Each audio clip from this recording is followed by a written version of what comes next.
정치적인 이슈들이 우리나라나 우리 미국에 많이 있는데요. 정치인들은 우리가 일반적으로 느끼기에 별로 신뢰가 없는 듯합니다. 왜 그런가 생각해 보면 겉으로는 평화나 정의를 외치지만 무슨 비리다 게이트다 해가지고 겉으로는 정말 정의로워 보이지만 너무나도 기가 막힌 부패가 그들의 삶에, 그들의 정치에 드러나기 때문인 것 같습니다.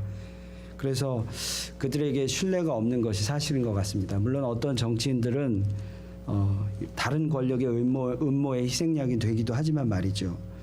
그래서 사람들이 정치라는 말을 별로 좋아하지는 않는 것 같습니다. 어떤 사람을 평가할 때 그 사람이 너무 정치적이야 이렇게 이야기한다라는 것은 겉으로는 아주 예의 바르고 나이스해 보이지만 속으로는 검은 속내가 있고 때로는 그 정치적인 사람은 관계를 악용해서 그렇게 정치를 하는 것이기 때문인 것 같습니다. 오늘 말씀을 통해서 정말 하나님 앞에 정치적이지 않은 우리의 모습이 회복되길 바랍니다.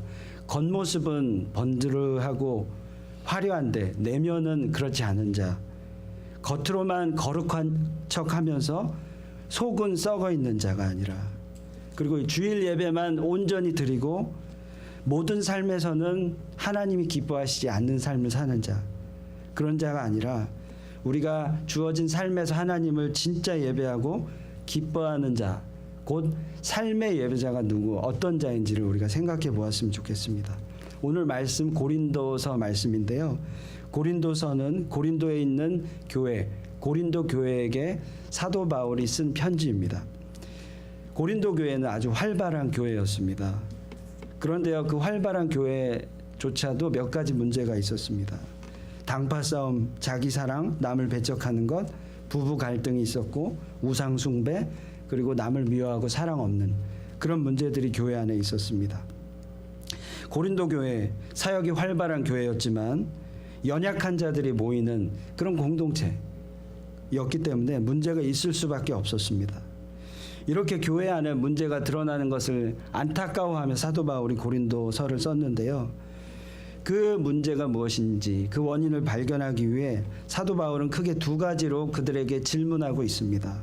첫 번째는 하나님의 성령이 너희들 안에, 당신들 안에 있는지 당신들은 아는가? 두 번째는 성전된 너희들이 정말 거룩한가? 이 두 가지를 사도 바울이 고린도 교회에 묻고 있습니다. 여러분, 우리 몇 주간 계속해서 예배에 대해서 우리 보고 있습니다. 예배를 생각하면서 제가 깨닫게 되는 사실은 결국 진정한 예배는요, 삶에서 드려져야 한다라는 사실입니다. 진짜 예배는 삶에서 드려져야 한다.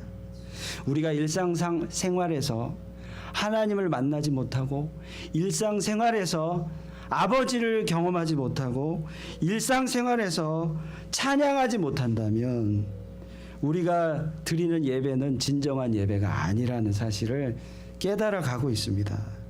주일에 교회에 와가지고 귀에 듣기 좋은 찬양 듣고 하나님 섬기고자 예배위원으로 섬기고 그리고 멋지게 설교를 해도 겉보기에 인자한 모습이 있더라도 삶에서 우리가 우리의 주어진 이 삶에서 하나님을 예배하지 않고 교제하지 않으면 하나님은 우리의 예배를 받으시지 않는다라는 것이죠.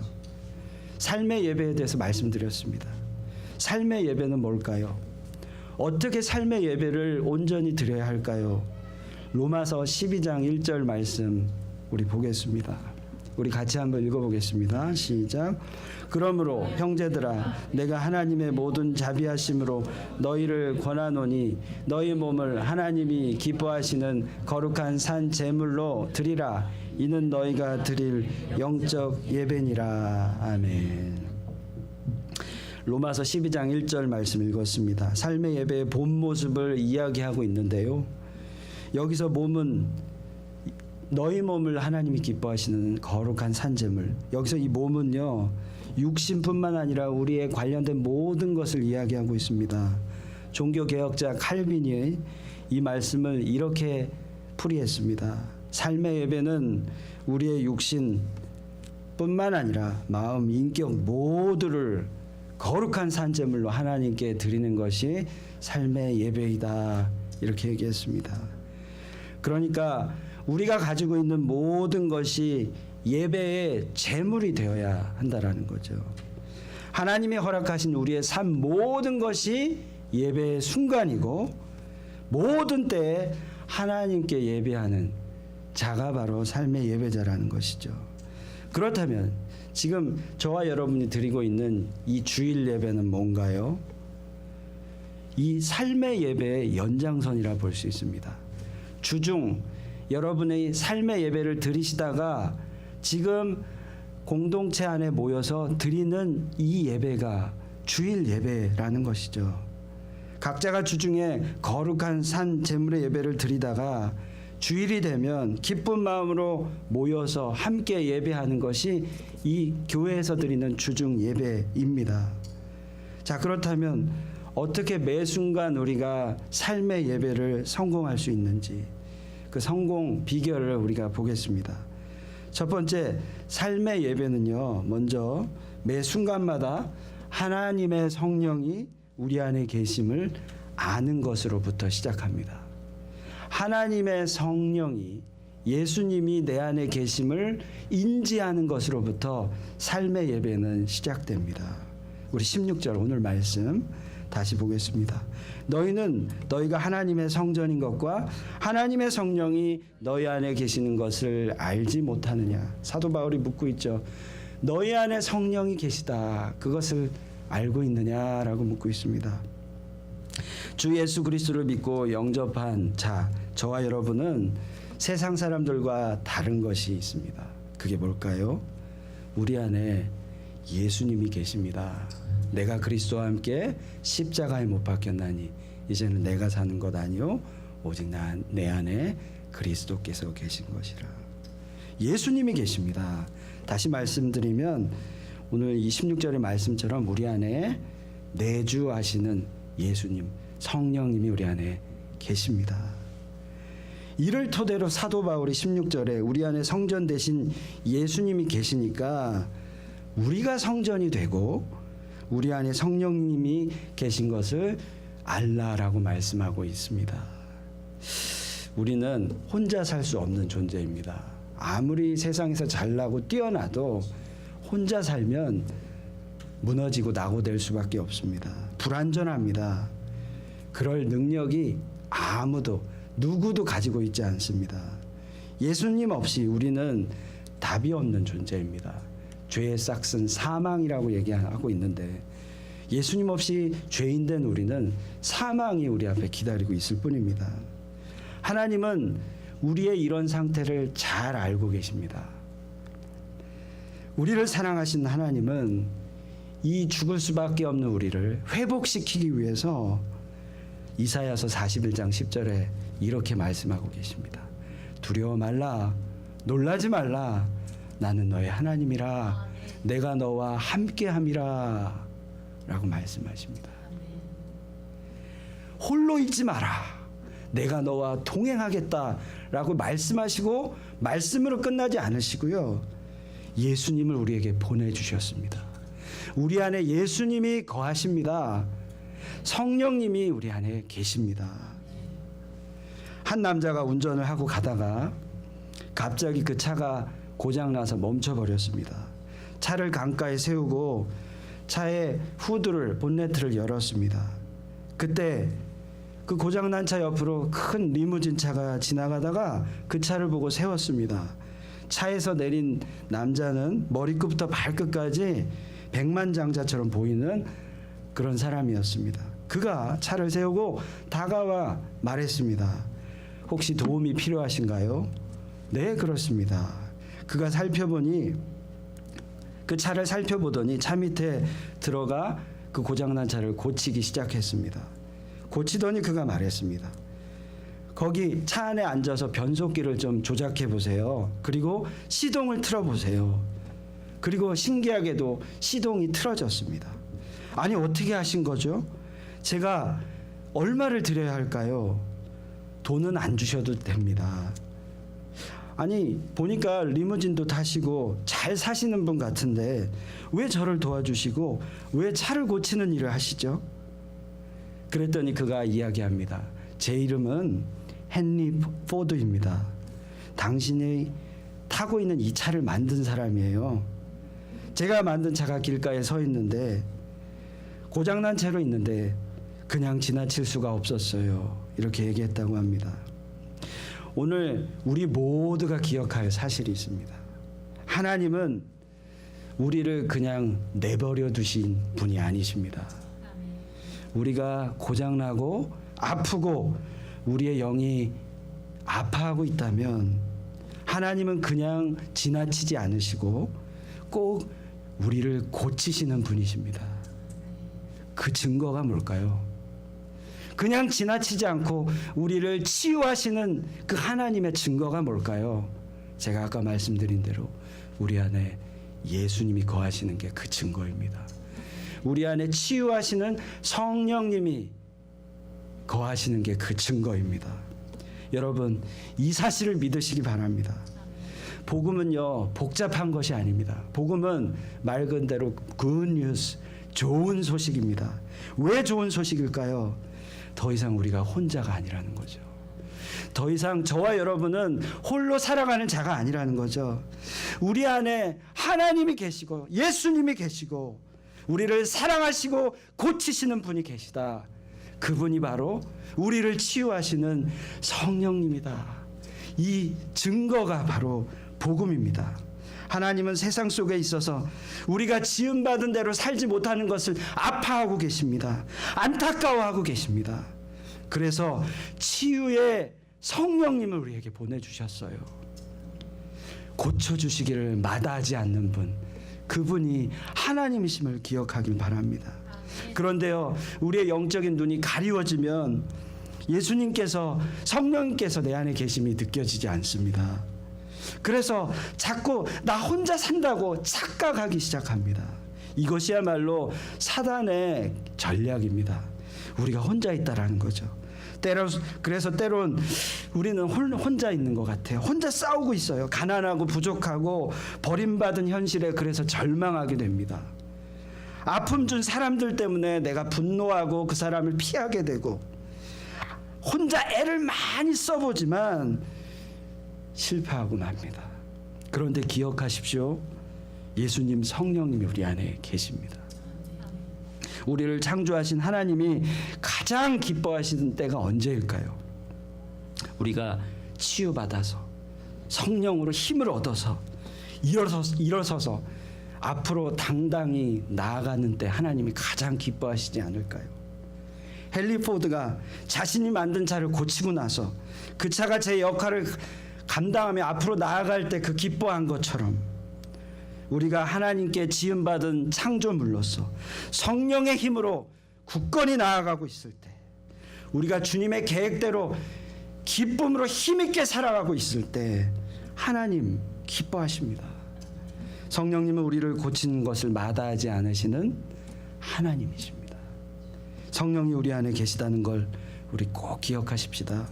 성령으로 인해 때론 이 이민생활 정말 감옥과 같고 슬프고 외롭고 힘이 들더라도 절망과 좌절이 있더라도 때로는 어떤 그 사람 때문에 실망하더라도 그리고 어떨 때는 재정적으로 너무 힘들더라도 도무지 이해가 안 되는 이 세상일지라도 우리에게 소망이 있는 건 우리 안에 예수님, 성령님이 거하시기 때문입니다.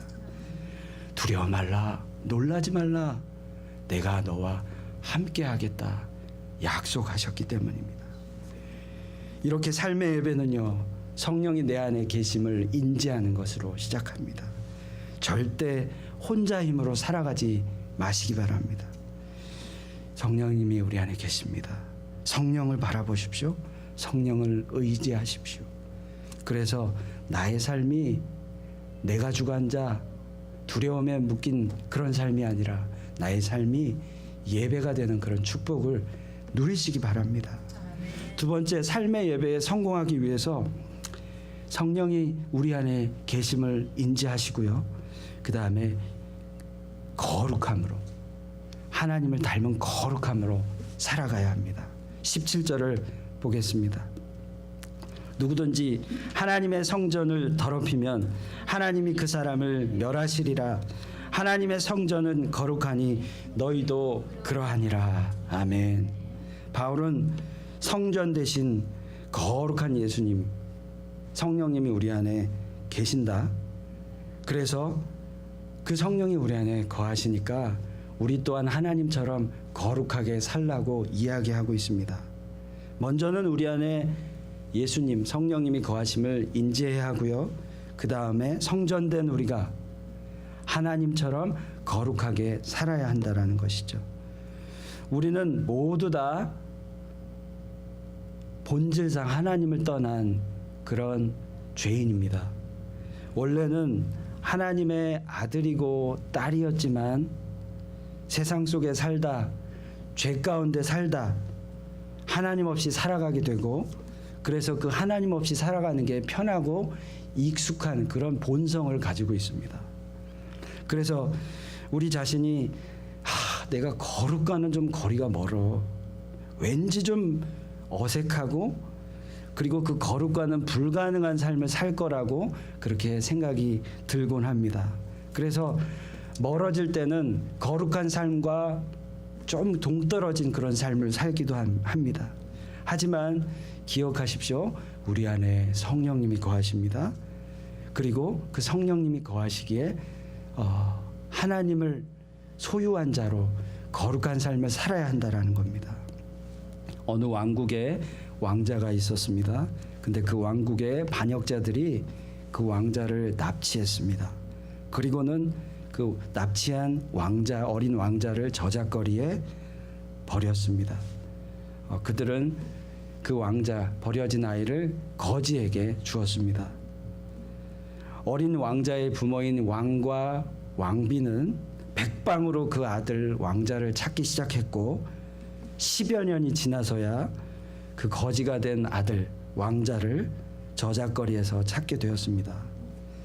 거지에서 왕자로 회복이 되었습니다. 그런데 안타깝게도 왕자인 이 아들은 예전에 그 왕자의 모습이 보이지 않았습니다. 저잣거리에서 10년 이상을 굴러먹다 보니까 그 저잣거리 거지의 삶이 역력하게 드러났습니다. 여전히 물건을 훔치고 심한 욕설을 하고 왕자로서의 품위는 온데간데 없게 되었습니다. 왕자의 신분이 되었는데, 그가 돌아와야 되는데 그에게는 여전히 거지의 모습이 있더라는 거죠.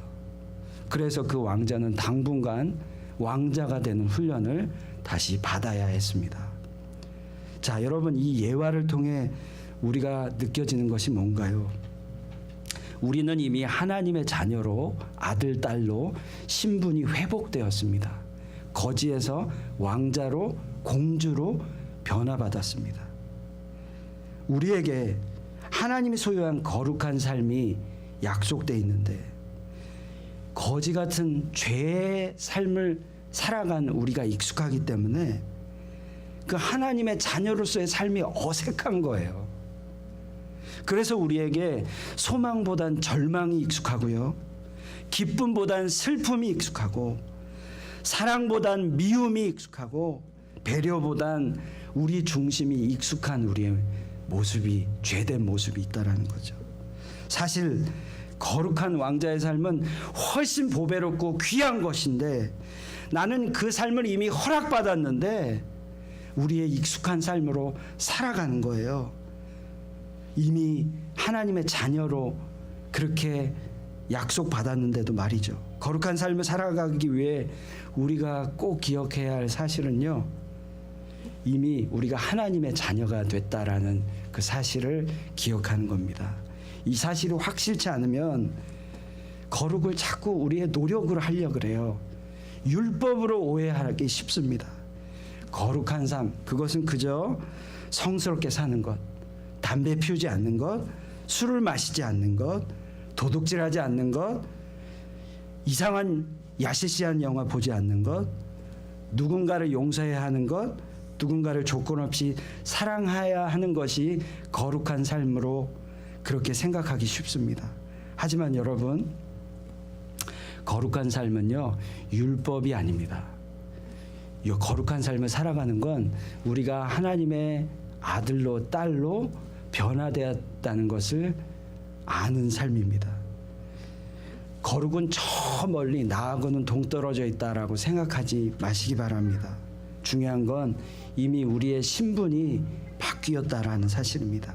하나님을 떠나 익숙해버린 삶이 편해서 거룩과 동떨어진 삶을 살아가는 것이 아니라 이제는 내가 하나님의 아들이 되었구나, 딸이 되었거나 그것을 기억하고 이제는 당당하게 하나님의 자녀로서 살아가는 그런 축복이 있기를 바랍니다.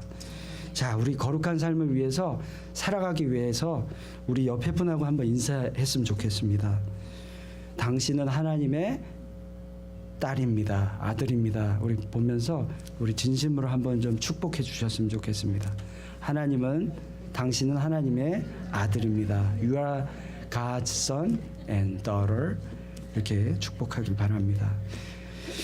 당장은 완벽하게 우리가 거룩의 삶을 살아갈 수 없을지라도 하나님의 자녀로 하나님을 닮아가며 거룩으로 살아가기를 결정하고 살아가는 것, 거기서 진짜 삶의 예배는 시작됩니다. 아주 작은 부분부터 거룩을 훈련하십시오. 하나님의 자녀로서 왕자로서 공주로서 살기를 시작하십시오. 가정에서 나를 화나게 하는 자녀들이 있죠. 그들을 향하여 쉽게 분노하지 마시고 그들을 향하여 하나님의 마음으로 인내를 시작해 보십시오. 자녀들은 그 마음을 알고 여러분에게, 우리 부모들에게 마음을 조금씩 열게 될 것입니다.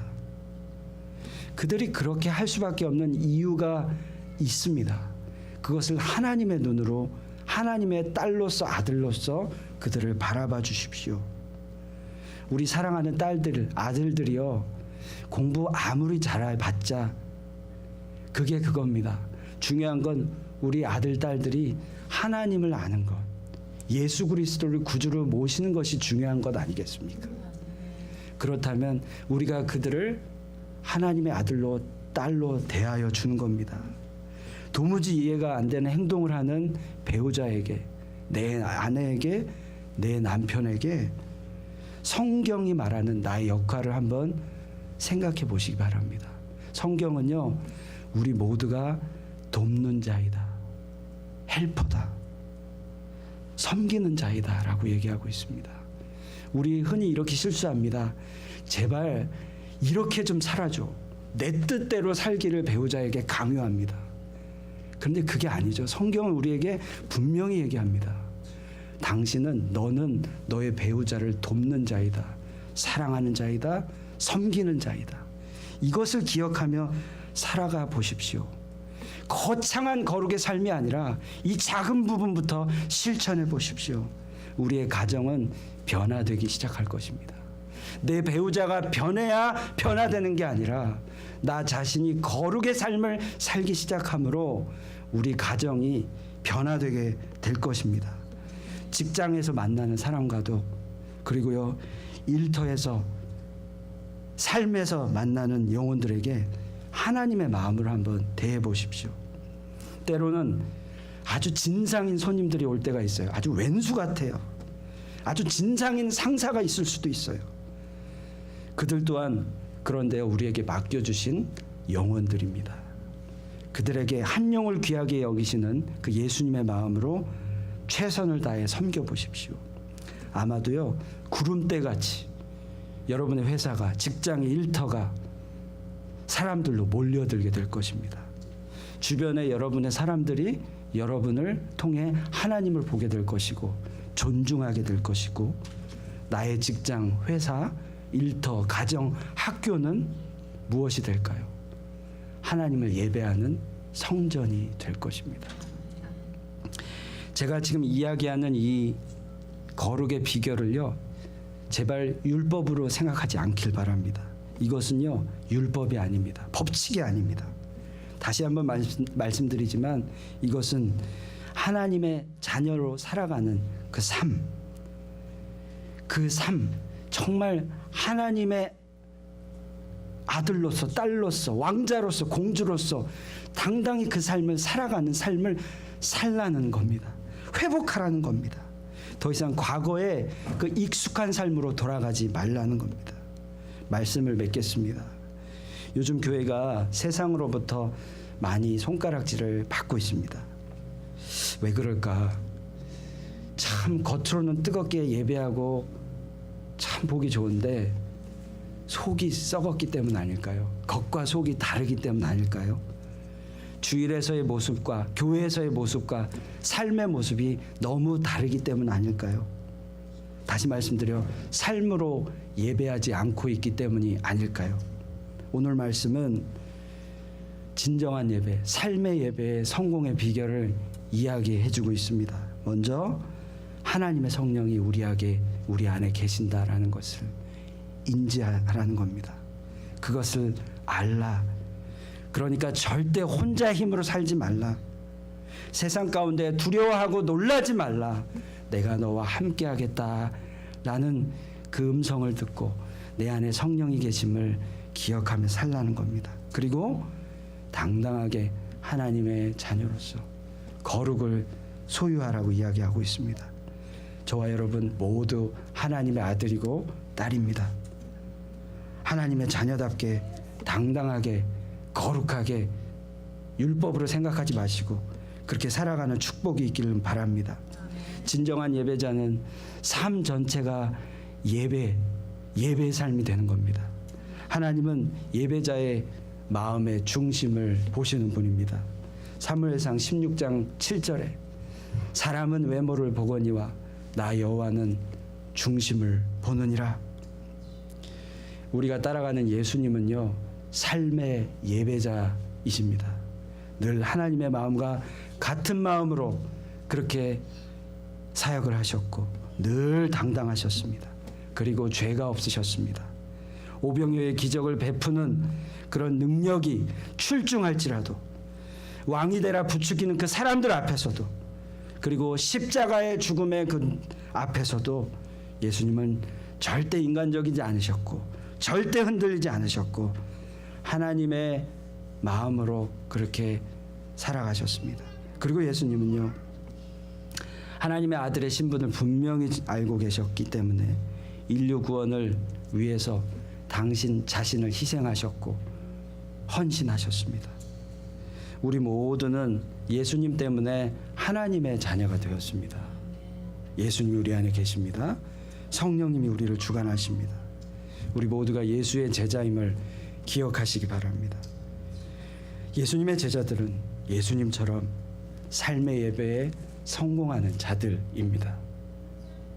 제가 5월 말에 시애틀에 있는 형제교회 컨퍼런스를 다녀왔는데 쉬는 시간에 그 컨퍼런스 그 예배당 밖으로 나가는 문 앞에 한 문구가 있었습니다. 근데 그 문구가 아주 제 가슴을 치더라고요. 뭐라고 써 있었냐? 영어로 You are going out to the mission field. 교회를 나가는 그 문 앞에 You are going out to the mission field. 예. 교회를 나가자마자 우리의 삶 모든 것은 선교지이고 예배지입니다. 예배의 자리입니다. 우리가 교회 안에서만 거룩의 모습을 살아가는 것이 아니라 교회 밖에서 삶의 예배자로 성공할 때 그들은 우리의 모습을 통해 그들 또한 예배자가 되는 그런 영광을, 은혜를 누리게 될 것입니다.